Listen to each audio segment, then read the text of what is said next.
मध्ये शुताब्दिमणिमण्डपरत्नवेद्यां सिंहासनोपरि गतां परिपीतवर्णां। जय माँ माई की।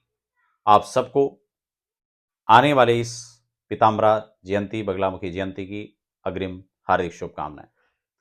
मैं हूं आपके साथ देवभूमि ऋषिकेश से डॉक्टर आचार्य आशीष। आज हम बगलामुखी के बारे में एक विस्तृत चर्चा करने वाले हैं। पूजा पाठ अनुष्ठान कब करना चाहिए, कैसे करना चाहिए, क्यों करना चाहिए, क्या लाभ होता है और कितना इसका पूजा का खर्च होता है, कैसे कर सकते हैं आप, किन किन कारणों के में इसको किया जाता है। डिटेल में चर्चा रहेगी। नए दर्शक को सब्सक्राइब कर लीजिए, बेल आइकन प्रेस कर लीजिए, ताकि आने वाली अपडेट्स केवल पूजा पाठ की नहीं, आपको ज्योतिष वास्तु तमाम वैदिक पूजा पाठों की आपको जानकारी समय समय पर मिल सके। भगवती बगलामुखी का जो जन्मोत्सव होता है वो आप सबको बता दूं कि वैशाख शुक्ल अष्टमी को होता है, जो कि अब आने वाली है। और गुजरात के द्रविड़ क्षेत्र में मां भगवती का हरिद्रा सरोवर में मां का प्राकट्य माना जाता है, जैसा कि ग्रंथों में कई जगह प्राप्त होता है। अब कई लोगों का प्रश्न होता है कि जो बगलामुखी का मंदिर है वो कहाँ है, कहाँ पूजा पाठ करनी चाहिए। सबसे पहले तो इस बात को ही आप दरकिनार कर दें कि कहाँ बगलामुखी का मंदिर है, कहाँ पूजा पाठ करना चाहिए। ये प्रश्न कुछ हद तक जो है बहुत सटीक नहीं है, क्योंकि जो दतिया में मंदिर है वहाँ वाले चाहते हैं कि वहाँ पर हो, वहाँ पर माँ माई का दरबार मानते हैं। जो नलखेड़ा वाले हैं उनको लगता है वहाँ पर है, जो कांगड़ा वाले हैं उनको लगता है वहाँ पे, जो गुजरात वाले हैं उनको वहाँ पे। सबसे पहले तो मैं आपको बता दूं, भगवान का कोई पर्टिकुलर एक जगह नहीं है कि वो वहाँ पर हो। 10 महाविद्याओं में माँ भगवती बगला का सप्तम स्थान है, और ये नहीं कह सकते कि भगवती बगलामुखी उसी स्थान पर निवास करती है। प्राकट्य की जहां तक बात है, वो हरिद्रा सरोवर जो कि गुजरात में है, वो ना नलखेड़ा में है, ना आपका जो है दतिया में है, ना कांगड़ा में है। और तीनों जगह आसपास के जो लोग हैं, या आजकल जैसी जानकारियां ऑनलाइन माध्यम से मिल पाती, यूट्यूब फेसबुक या अदर अदर माध्यमों से, उसमें उनको देख करके अगर आपके मन में ये सब बातें आती कि वहीं पर माता है और वहीं पर जाकर होना चाहिए, तो शायद मेरी दृष्टि से अगर देखें, मेरी मान्यताएं ये नहीं कहती कि उसी स्थान पर भगवती है। आपको मंदिर जाना चाहिए, निश्चित वहां पूजा पाठ करना चाहिए, इसमें कोई दो राय नहीं है, कोई दिक्कत नहीं है, कोई हर्ज नहीं है। लेकिन जहां तक भगवती की आराधना और पूजा पाठ का है, वो आप अपने घर में कर सकते हैं, बहुत अच्छा आपको रिजल्ट मिलेगा। आप किसी भी तीर्थ में जाकर करते हैं, आपको बहुत अच्छा रिजल्ट मिलेगा, कोई दिक्कत नहीं। इस साधना है, भगवती की स्तुति है, पूजा है, पाठ है, जप है, हवन है। लेकिन आप अगर व्यक्तिगत मंदिरों के प्रतिष्ठित बात करें, तो इन स्थानों के अलावा भी कई जगह बगलामुखी के पीठ बने हैं। खैर, हमारा विषय आज वो नहीं है। आपको बगलामुखी की अग्रिम शुभकामनाएं, बगलामुखी जयंती जो कि इस बार आपका जो है 24 तारीख को पड़ रहा है, ठीक है ना, वैशाख शुक्ल अष्टमी। अब जो जैसे हमारे आज के प्रश्न थे कि पूजा के बारे में, पूजा कब करनी चाहिए, कहाँ करनी चाहिए, क्यों करनी चाहिए, कैसे करनी चाहिए, खर्च कितना होता है, और उससे भी महत्वपूर्ण रिजल्ट कब और कितने दिनों में आ जाता है, इसको लेकर हम चर्चा करेंगे। तो ये तो स्पष्ट हो गया कि भगवती का मंदिर कहाँ कहाँ है। निश्चित रूप से सारे धाम है, नलखेड़ा के बारे में भी चर्चा मिलती है, आपका जो है दतिया के बारे में भी। तो ये सब जो है प्राचीन मंदिर है, इसमें कोई दो राय नहीं। तो सबसे पहले प्रश्न है कि पूजा कैसे करनी चाहिए। भगवती का जो पूजन का विधान है, जितनी भी 10 महाविद्या हैं, उनका पूजन का जो विधान है वो लगभग एक जैसा ही है। पूजा का जो मंत्र है, जो विधियां हैं, जो वैदिक पद्धति से पूजा होती है, जो वैदिक आचार्य होते हैं, वैदिक ब्राह्मण होते हैं, वो उन सबको भली भांति समझते हैं। 10 महाविद्याओं की खासकर महाविद्या, महाभगवती, त्रिपुर सुंदरी, पराशक्तियां जो हैं, उनकी पूजा की पद्धति जो वैदिक आचार्य है वो सभी समझते हैं। ब्राह्मण होकर के केवल पूजा पाठ करना, कोई ब्राह्मण इस वीडियो को देख रहे हैं तो वो मेरी बात से आहत ना हो, उनको कष्ट नहीं होना चाहिए, क्योंकि सीख करके पूजा पाठ करना विषय अलग हो जाता है। और जब हम परंपरा से, गुरु परंपरा के से हम लोग पढ़ते हैं और विद्यालय या विश्वविद्यालय में जाकर अध्ययन करते हैं, तो एक अलग बात होती है ना। तो खैर, मेरे किसी को चोट पहुंचाना मेरा विषय नहीं है, मेरा जानकारी देना आपको विषय है।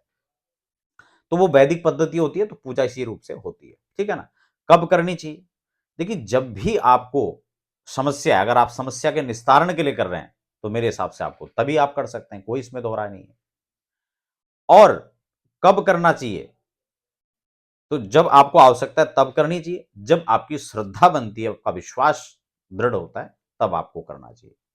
बात मुहूर्त की आती है तो निश्चित रूप से किसी भी काम को करने के लिए मुहूर्त निकालना चाहिए। तो मुहूर्त भी हम पहले से ही सुनिश्चित करें, कौन सी तिथि, नक्षत्र, वार के अंदर तो वह शुभ काम होना चाहिए। अब बात आती है कि कहाँ करना चाहिए, तो मैं पहले ही क्लियर कर चुका हूँ कि इस पचड़े में बिल्कुल भी ना पड़े कि कहाँ करना चाहिए। अगर आपको लगता है कि इस कारण से वहाँ करना चाहिए कि उस मंदिर के बारे में ज़्यादा आपने सुना है, उस मंदिर में भीड़ ज़्यादा होती है, तो ये कोई मापदंड नहीं है पूजा-पाठ का। इस बात को आप बिल्कुल भी दिमाग से निकाल दें और वहाँ भगवती की शक्ति ज़्यादा और वहाँ कम है, ऐसा भी अगर आपके मन में किंचित भी लेश मात्र भी कोई आपके मन में ऐसा टुकड़ा है, तो उसको आप निकाल कर के फेंकें, क्योंकि ये भी मुझे लगता है कि कहीं न कहीं आपकी पूजा के फल को कम कर देगा और कहीं न कहीं माँ भगवती की जो पराशक्ति की जो महामाई की जो शक्ति है, उसमें कहीं न कहीं आपका किंचित मात्र उसमें विश्वास की कहीं न कहीं लेश जो है कहीं न कहीं कमज़ोर पड़ती हुई नज़र आती है। तो अगर आपको पूर्ण विश्वास है, तो मैंने आपको कह दिया कहाँ करना चाहिए, ये आपके घर में भी श्रेष्ठ है। तीर्थों में भी इसकी विशेष महिमा है क्योंकि तीर्थों में जाकर किया जा सकता है, वहाँ आप नियम से रहेंगे। अगर घर में क कर सकते हैं क्योंकि कई बार कई परिस्थितियों में क्योंकि क्यों करना चाहिए, वह जब एक प्रश्न आता है, तो कई बार घर में नेगेटिविटी है, उसके लिए लोग करते हैं। किए कराए का कोई प्रभाव होता है, तंत्र बाधाएँ होती हैं, तो उसके लिए आप फिर बाहर करेंगे तो उतना ज़्यादा रिज़ल्ट आपको नहीं मिलेगा, जो आप उसी स्थान पर करेंगे तब। क्योंकि वो नकारात्मक शक्तियों को वहाँ से आपको काटना है, तो इसलिए उसके लिए घर में ज़्यादा श्रेष्ठ है। ठीक है? हाँ, शत्रु बाधा है, किसी मुकदमे में विजय प्राप्त करना है, राजनीतिक लाभ लेने हैं, क्योंकि इन सब चीज़ के लिए भगवती बगलामुखी का अनुष्ठान किया जाता है। अभी आपने देखा होगा वैसे तो लगातार ही बड़े-बड़े जो मंत्री हैं, बड़े-बड़े विधायक हैं, कई बार वो गुप्त रूप में इस पूजा को कराते हैं, उसकी सूचनाएँ लोगों तक नहीं होती हैं। लेकिन अभी एक विशाल आयोजन आपने देखा होगा हरिद्वार में हमारे द्वारा हुआ था, जो कि उड़ीसा के माननीय मुख्यमंत्री असम हेमंत विश्व शर्मा जी, वहाँ के एक विधायक भी हैं, उनके और बहुत सारे विधायकों के द्वारा ये सब राजनीति में विधायक हैं, सांसद हैं, वो सब लोग इसको करते ही हैं।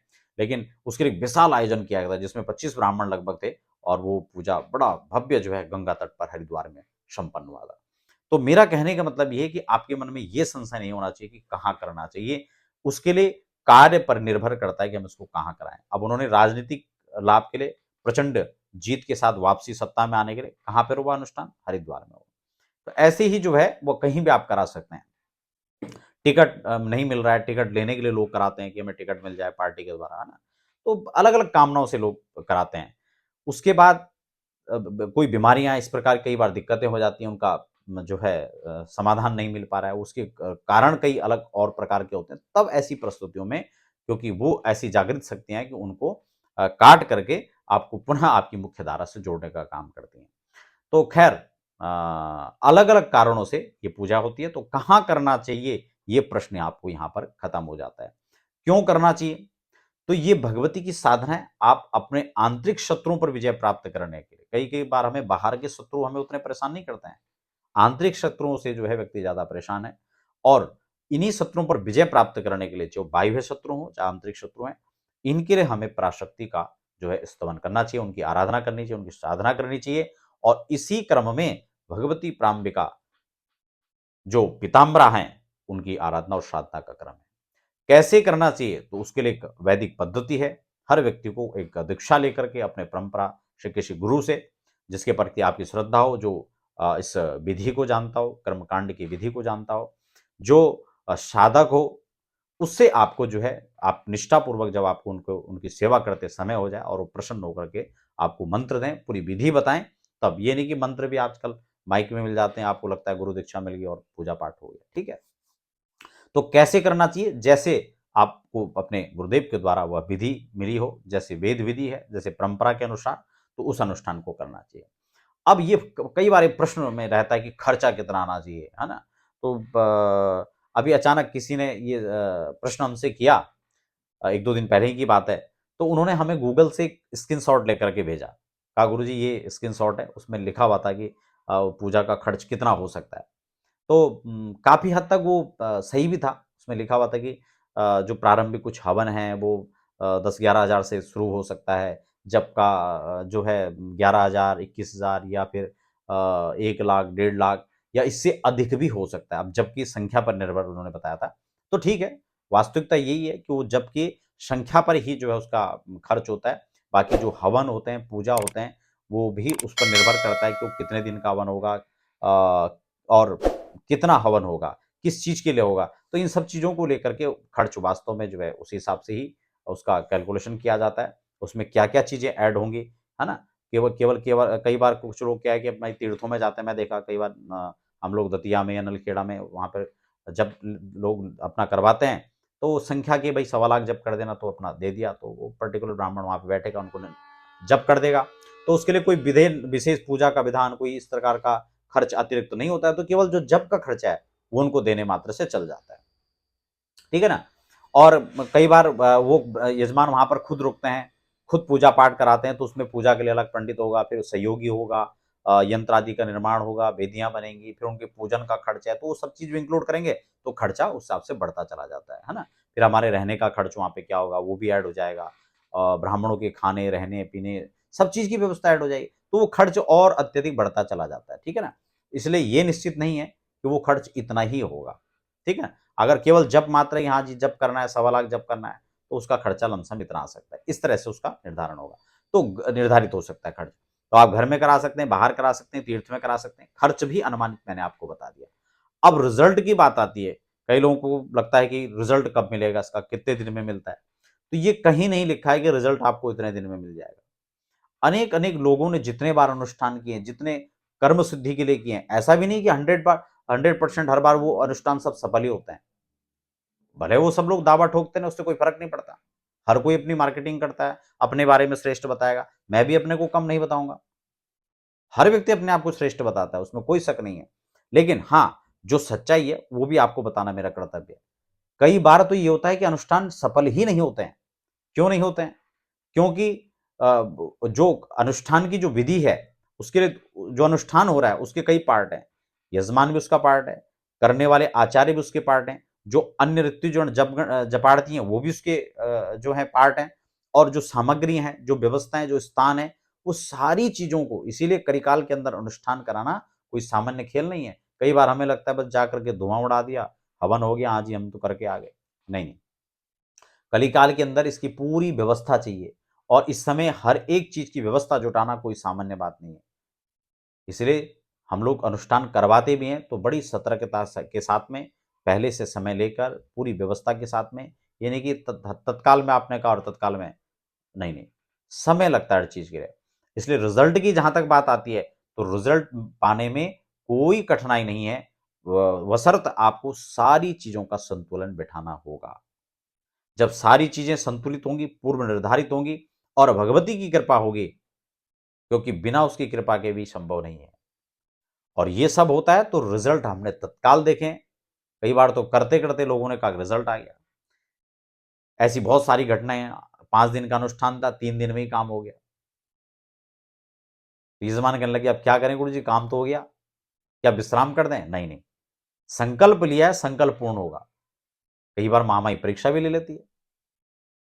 तो इस तरह से जो है 100% रिजल्ट होता है।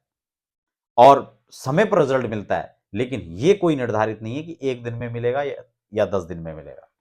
इसलिए पूर्ण श्रद्धा, भक्ति, निष्ठा के साथ में इसीलिए आपको जो है सर्च करना होता है और व्यवस्था बना करके सारी चीज़ों का पूर्व में जो है व्यवस्था बना करके और समर्पित होकर के माँ भगवती पर, तब वो पीताम्बरा जब कृपा करे, वो पराशक्ति कृपा करती है, तब आपको श्रेष्ठ आचार्य मिलते हैं, श्रेष्ठ गुरु मिलते हैं, श्रेष्ठ ब्राह्मण मिलते हैं, श्रेष्ठ स्थान मिलता है और तब जाकर के ये कार्य सिद्ध होते हैं। तो इसलिए ये बगलामुखी जयंती से पूर्व यह कार्यक्रम जो बहुत लंबे समय से बहुत लोगों की एक इच्छा भी थी कि ये कार्यक्रम के जरिए हमें संपूर्ण जानकारी दी जाए, मेरा प्रयास था। लेकिन आज मैंने आशा करता हूँ कि आपके लिए यह कार्यक्रम विधिवत मैं लेकर के आया हूँ और आपने इसको समझा होगा। जो लोग पूर्ण शुरू से लास्ट तक जुड़े हुए हैं, वो इस बात को समझ रहे होंगे। उन्होंने पूरी जो जानकारियाँ वो इसमें ली हैं, कब करना चाहिए, कैसे करना चाहिए, कहाँ करना चाहिए, क्यों करना चाहिए, कितने दिन में रिजल्ट आएगा, कितना खर्च होगा, एक-एक बिंदु को मैंने अपनी तरफ से पूर्ण रूप से इसको जो है बताने का प्रयास किया। और ख़ास बात, अगर आप अपने यहाँ या अपने क्षेत्र में या किसी तीर्थ में अगर पर्टिकुलर इस अनुष्ठान को विधिवत कराना चाहते हैं, किसी भी कामना के साथ, आप शत्रु से पीड़ित हैं, आप किसी खास कार्य के लिए करवाना चाहते हैं, बिजनेस व्यापार के लिए कराना चाहते हैं, राजनीति में सफलता के लिए कराना चाहते हैं, राजनीति में विजयश्री के लिए आप करवाना चाहते हैं, या अपने किसी कारोबार में आपको कोई दिक्कतें फेस करनी पड़ रही हैं, स्वास्थ्य की दिक्कतें आ रही हैं, या फिर किसी नेगेटिविटी का शिकार आप हैं, घर परिवार के अंदर कोई ऐसा कलह का वातावरण बना हुआ है, या किसी के द्वारा आपको लगता है कुछ किया कराए का प्रभाव है, तंत्र बाधा का प्रभाव है, तो ये सभी कार्य जो है माँ भगवती बगलामुखी पीताम्बरा के अनुष्ठान से निश्चित रूप से इनसे निजात पाया जा सकता है। आपकी मनोकामनाएं माँ भगवती पूर्ण करेंगी। तो आज आपसे इसी के साथ इजाज़त लेते हैं, फिर मिलेंगे आपके प्रश्नों के साथ। कोई प्रश्न होता है तो आप हमें कमेंट बॉक्स में ज़रूर मिलें छोड़ें, और अध्यात्म ज्योतिष से रिलेटेड कोई प्रश्न होते हैं वो भी आप हमें लिख सकते हैं। व्यक्तिगत रूप से जन्म कुंडली दिखाना हो, जन्म कुंडली बनाना हो, वास्तु विजिट कराना हो, वास्तु पूजा की शांति पूजा विधि कराना हो, ग्रह शांति हो, चंडी पाठ हो, या बगलामुखी अनुष्ठान हो, महामृत्युंजय का हो, आप किसी भी पूजा पाठ के लिए आप हमें हमारे संस्थान में संपर्क कर सकते हैं। आप व्यक्तिगत रूप से मिलकर भी विजिट कर सकते हैं, यहाँ पर आ सकते हैं। उसके लिए आपको हरिद्वार ऋषिकेश में स्वागत है। तो फिलहाल आप हमें दीजिए इजाज़त। जय माँ पीताम्बर।